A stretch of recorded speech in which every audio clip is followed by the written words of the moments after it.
Hello friend. आज के इस वीडियो में हम प्रश्नावली 8.1 के क्वेश्चन नंबर जो पहला है उसको हम देखेंगे।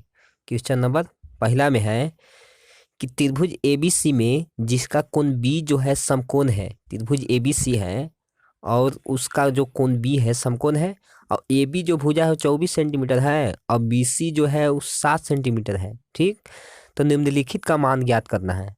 किसका मान ज्ञात करना है? साइन ए कॉस ए, और दूसरा का क्वेश्चन है साइन सी और कॉस सी का मान निकालना है। ठीक, तो जो पहले जो त्रिभुज दिया उसको हम बना लेते हैं। ए बी सी जो त्रिभुज है उसको हम यहाँ पे बना लेते हैं। ठीक, तो कौन त्रिभुज है? समकोण त्रिभुज। ठीक, तो समकोण में एक कोण जो होता है समकोण होता है, और कौन है वो बी कोण है। ठीक हो गया। अब यहाँ ए लिख देते हैं और यहाँ सी लिखते हैं। ठीक, तो अब ए बी जो है वो दिया हुआ है कितना? 24 सेंटीमीटर। ठीक, अब बी सी है वो 7 सेंटीमीटर दिया हुआ है। अब ए सी जो है नहीं दिया हुआ है। अब ए सी जो है ना, इस त्रिभुज के लिए ए सी जो है कर्ण होगा। कौन सी होगा? कर्ण होगा, क्योंकि समकोण वाला सामने का जो भुजा होता है वो कर्ण का काम करता है। ठीक, तो ये कर्ण है, इसका मान नहीं दिया हुआ है। तो इसका मान नहीं दिया हुआ है तो हम पहले इसको निकाल लेते हैं। तो कर्ण बराबर होता है एक फार्मूला। ठीक, कर्ण बराबर होता है रूट अंडर लंब के स्क्वायर, ठीक, और प्लस आधार के स्क्वायर। अब यहाँ आधार कौन है, लंब कौन है, उसको समझना है। तो देखिए, तीन गो भुजा है तो तीन गो में एगो तो कर्ण फिक्स है। अब दो गो जो ए बी और बी सी जो भुजा है, तो कभी ए बी लंब हो जाएगा तो कभी बी सी लंब हो जाएगा। ठीक, तो ये मैंने बदलते रहता है। तो यहाँ पे हम कोई को कर्ण मान आधा लंब मान लेते हैं। तो मान लिए कि ए बी जो है लंब है, तो ए बी लंब मान लिए, तो ए बी के स्क्वायर अब प्लस जो बी सी बच गया वो आधार हो जाएगा, तो मैंने बी सी के स्क्वायर। ठीक, अभी दूटे। अब जो ए बी का मान दिया हुआ है, कितना दिया हुआ है ए बी का मान? ए बी का मान 24 दिया हुआ है, तो 24 के स्क्वायर और प्लस बी सी जो दिया हुआ है 7, तो 7 के स्क्वायर। इस 24 के स्क्वायर कितना हो जाएगा? 576। अब प्लस 7 के कितना हो जाएगा? 49। अब दोनों के जोड़ेंगे तो कितना हो जाएगा?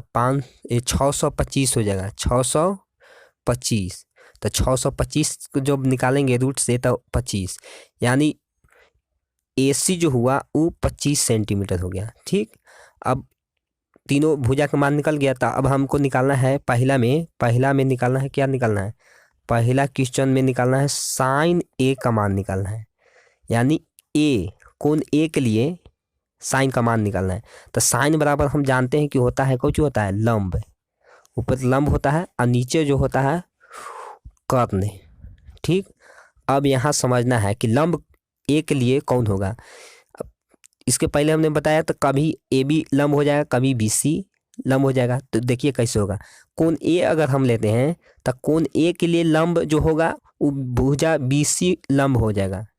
ठीक, और जो ए बी हो जाएगा ये आधार हो जाएगा कोण ए के लिए। तो हम कोण ए के लिए ना साइन के मान निकाल रहे हैं। कोण ए के लिए जब हम निकाल रहे हैं तो यहाँ लंब कौन हो जाएगा? लंब हो जाएगा बी सी, यानी बी सी ऊपर हो जाएगा, और ये जो कर्ण जो है वो तो फिक्स रहेगा ए सी।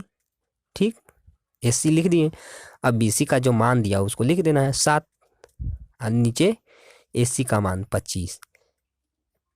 ठीक, यानी साइन ए का मान कितना होगा? 7/25। अब निकालना है कॉस ए। ठीक, तो कॉस ए निकालना है, यानी कि ए के लिए जो ई कोण है इसके लिए कॉस का मान निकालना है। तो कोण ए के लिए कॉस का मान, तो कॉस बराबर हम जानते हैं क्या होता है? कॉस बराबर होता है आधार। आधार ऊपर होता है और नीचे होता है, नीचे कर्ण। ठीक, तो आधार देखिए कोण ए के लिए आधार कौन होगा? कोण ए के लिए आधार हो जाएगा ए बी, यानी ए बी। और जो कर्ण है तो कर्ण तो फिक्स है ए सी। तो ए बी के मान कितना है? 24 है। और AC का मान कितना है 25 है, यानी कर्ण के मान 25 लिख दिए। तो यानी cos A का मान कितना है 24/25। अब क्वेश्चन दूसरा में है, माने पहला के दूसरा में निकालना है साइन C। यानी देखिए अब यानी C यानी इसके लिए साइन का मान निकालना है।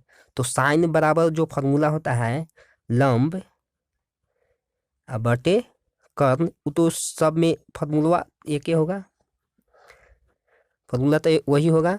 लेकिन साइन C, अब C जो है कोण, इसके लिए लंब बदल जाएगा। ठीक, तो इसके लिए लंब कौन हो जाएगा, इसके सामने वाला भुजा AB जो है लंब हो जाएगा। यानी यहाँ पे हम AB लिखेंगे। ठीक, लंब हो जाएगा AB, और कर्ण तो वही रहेगा, तो कर्ण हो जाएगा AC। तो कितना हो जाएगा, AB का मान जो है कितना है 24, और AC जो है कितना है, AC है 25। यानी देखिए यहाँ साइन C का मान आया 24/25। ठीक, अब निकालना है cos C का मान। ठीक, यानी cos का मान निकालना है। तो cos बराबर हम जानते हैं कुछ होता है, cos बराबर होता है आधार बटे कर्ण। ठीक, तो देखिए C के लिए, यानी कौन C के लिए आधार कौन हो जाएगा, आधार हो जाएगा BC। कौन C के लिए लंब हम AB लिए, तो जो BC आधार हो जाएगा, तो आधार यहाँ पे हम BC लिखेंगे। ठीक, अब कर्ण कौन लिखेंगे, कर्ण लिखेंगे AC। BC कितना है, BC दिया हुआ है 7। ठीक, और जो AB है, AB नहीं AC यानी कर्ण, AB कितना है 25। यानी कि cos C का मान 7/25। ठीक, तो मेरा सब जो दिया था क्वेश्चन में sine A cos A sine C cos C निकल गया। साइन A आया कितना आया 7/25, cos A आया 24/25, साइन C आया 24/25 और cos C 7/25। बस हो गया। अगला क्वेश्चन है क्वेश्चन नंबर दूसरा, आकृति 8.13 में tan P, आकृति 8.13, देखिए आकृति 8.13 यहाँ पे है। ठीक, तो इसमें tan P minus cot R का मान ज्ञात करना है। tan P और cot R, यानी tan P निकाल देंगे पहले, फिर उसके बाद cot R, और दोनों को माइनस कर देंगे बस। तो tan P निकालना है। ठीक, तो tan माने कि P, तो जैसे tan बराबर फॉर्मूला आता है, tan बराबर होता है, क्या होता है, ऊपर होता है लंब और नीचे होता है आधार। ठीक, तो यहाँ पे हम tan P यानी कि कोण P के लिए लंब, तो कोण P जो E है इसके लिए लंब, इसके सामने वाला भुजा, यानी कोण के सामने वाला भुजा QR लंब होगा। ठीक, और जो ये वाला होगा P और Q होगा वो आधार हो जाएगा, और जो समकोण वाला के सामने वाला जो भुजा है PR कर्ण हो जाएगा। ठीक, तो कोण P के लिए लंब कौन हो जाएगा QR। तो QR के मान नहीं दिया हुआ, तो पहले हम QR का मान निकाल लेंगे। तो देखिए QR का मान निकालने के लिए हम या तो इसको आधार मान लेंगे, चाहे इसको लंब। ठीक, कोई माने मान के और निकालेंगे इसका मान। ठीक, तो हम यहाँ पे आधार मान लिए, तो आधार बराबर होता है, कुछ होता है, आधार बराबर कर्ण के स्क्वायर माइनस लंब के स्क्वायर। तो यहाँ पे कर्ण PR के स्क्वायर और लंब हो जाएगा PQ स्क्वायर, और आधार किसको माने हैं QR, यानी QR यहाँ लिख देते हैं। तो बराबर PR कितना है, PR है कितना, PR 13 के स्क्वायर माइनस PQ कितना है, PQ 12, 12 के स्क्वायर। तो कितना हो जाएगा, 13 के स्क्वायर होता है 169। अब 12 के स्क्वायर होता है 144। अब दोनों को जब दोनों को घटाएंगे तो कितना आ जाएगा, दोनों को घटाने पर आ जाएगा, कितना आ जाएगा, कितना आ जाएगा 25, 2 पर 25। और जब 25 रूट से बाहर निकलेगा तो कितना होगा 5। यानी जो क्यू आर भुजा है 5 आया। तो तीनों भुजा के मान आ गया 5 सेंटीमीटर। अब हम यहाँ से tan p निकालेंगे। tan p यानी कोण p के लंब होगा क्यू आर, तो क्यू आर, और आधार होगा पी क्यू, तो क्यू आर कितना है 5, तो 5 हो जाएगा ऊपर, और पी क्यू कितना है, पी क्यू 12 हो जाएगा नीचे। तो tan p निकल गया। ऐसे ही हम cot r निकालेंगे, cot r। तो cot r बराबर होता है, कुछ होता है cot मने कि फॉर्मूला cot के होता है, ऊपर होता है आधार और नीचे होता है लंब। तो आधार कितना है, आधार है मेरा जो tan r के लिए cot r यानी कि कोण r के लिए, कोण r के लिए आधार हो जाएगा क्यू आर, आधार हो जाएगा क्यू आर, और सामने यानी कि इस कोण के सामने वाला भुजा पी क्यू हो जाएगा लंब पी क्यू। तब पी क्यू हो गया।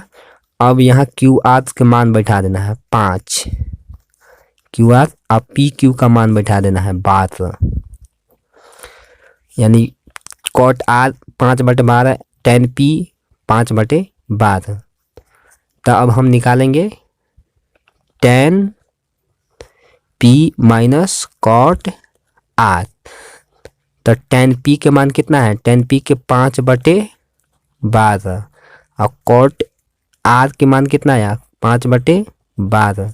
जब दोनों को माइनस करेंगे तो हो जाएगा 0, तो 0 मेरा आंसर हो गया।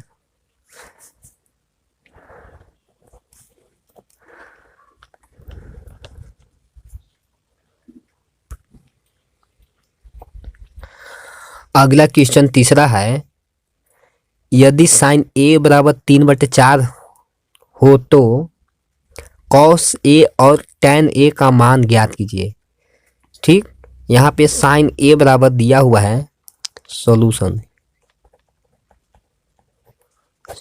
तो देखिए दिया हुआ है साइन a बराबर दिया हुआ है 3/4।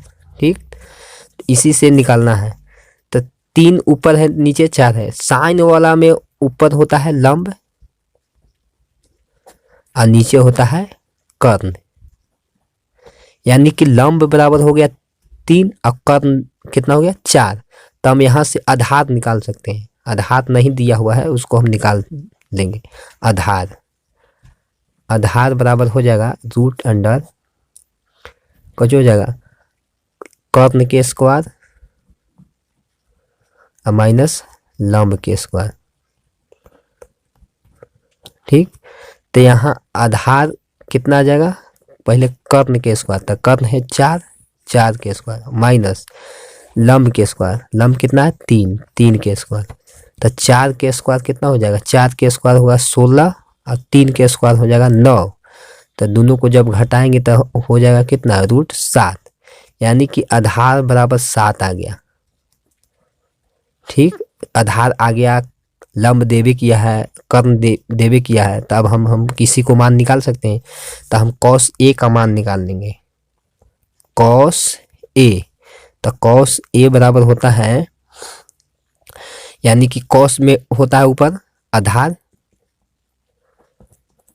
और नीचे होता है कर्ण। तो आधार कितना आया, आधार आया मेरा √7 और कर्ण दिया हुआ है 4। तो cos a का मान निकल गया। अब tan a का मान निकालना है। तो tan में होता है ऊपर कुछ होता है लंब और नीचे होता है आधार। तो लंब कितना है, लंब है 4, ए नहीं लंब है 3, तो 3 होगा ऊपर और नीचे हो जाएगा √7, आधार है √7। यही निकालना था tan A और cos A। तो cos A बराबर √7/4 आया और tan A बराबर 3/√7। यही हो गया मेरा आंसर, ई वाला आंसर हुआ।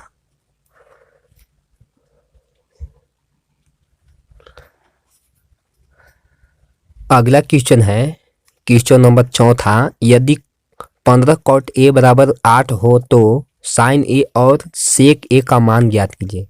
sin A और sec A का मान ज्ञात करना है, ठीक। दिया हुआ है, क्या दिया हुआ है, GIVEN गिवन में है, गिवन में है 15 cot A बराबर 8 है। तो यानी कि cot A बराबर यहाँ पे हम लिख सकते हैं, इधर गुना में है cot के साथ 8/15। तो cot में ऊपर हो जाता है आधार और नीचे हो जाता है लंब, यानी कि cot में आधार बटे लंब होता है। तो आधार 8 है और 15 लंब है, तो हम यहाँ से हम कर्ण निकाल सकते हैं। तो कर्ण बराबर होता है, कर्ण बराबर √अंडर लंब के स्क्वायर और प्लस आधार के स्क्वायर, ठीक। तो यहाँ से लंब कितना है, लंब है 15, तो 15 के स्क्वायर और प्लस आधार है 8, तो 8 के स्क्वायर, ठीक। तो 15 के स्क्वायर कितना हो जाएगा, 15 के स्क्वायर हो जाएगा 225 और प्लस 8 के हो जाएगा 64, और दोनों के जब जोड़ेंगे तो रूट में कितना हो जाएगा, हो जाएगा 289।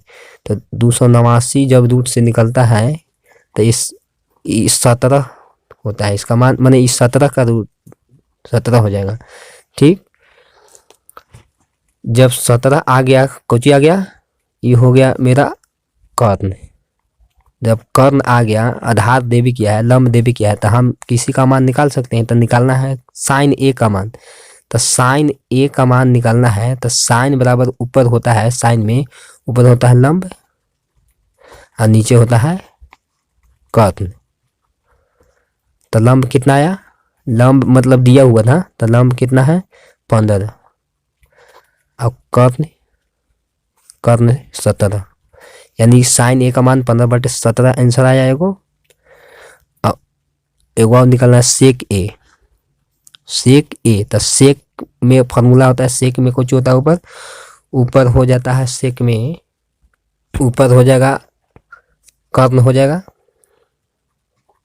और नीचे हो जाएगा आधार। तो कर्ण कितना है 17 और आधार कितना दिया हुआ था, आधार 8। आंसर हो गया sec बराबर, sec A का मान हो गया 17/8। बस यही निकालना था।